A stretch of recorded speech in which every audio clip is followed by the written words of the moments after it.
今天录制一个微信词的一个查询工具。这里关键词已经导入进去了，我们开始查询。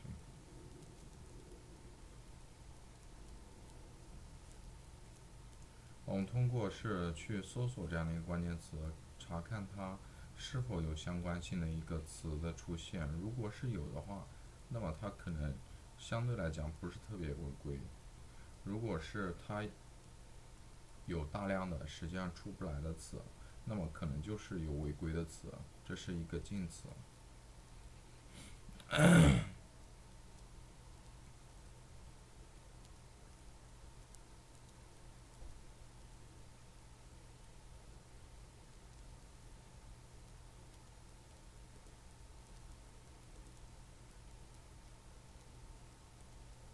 我们通过搜索来进行查询的。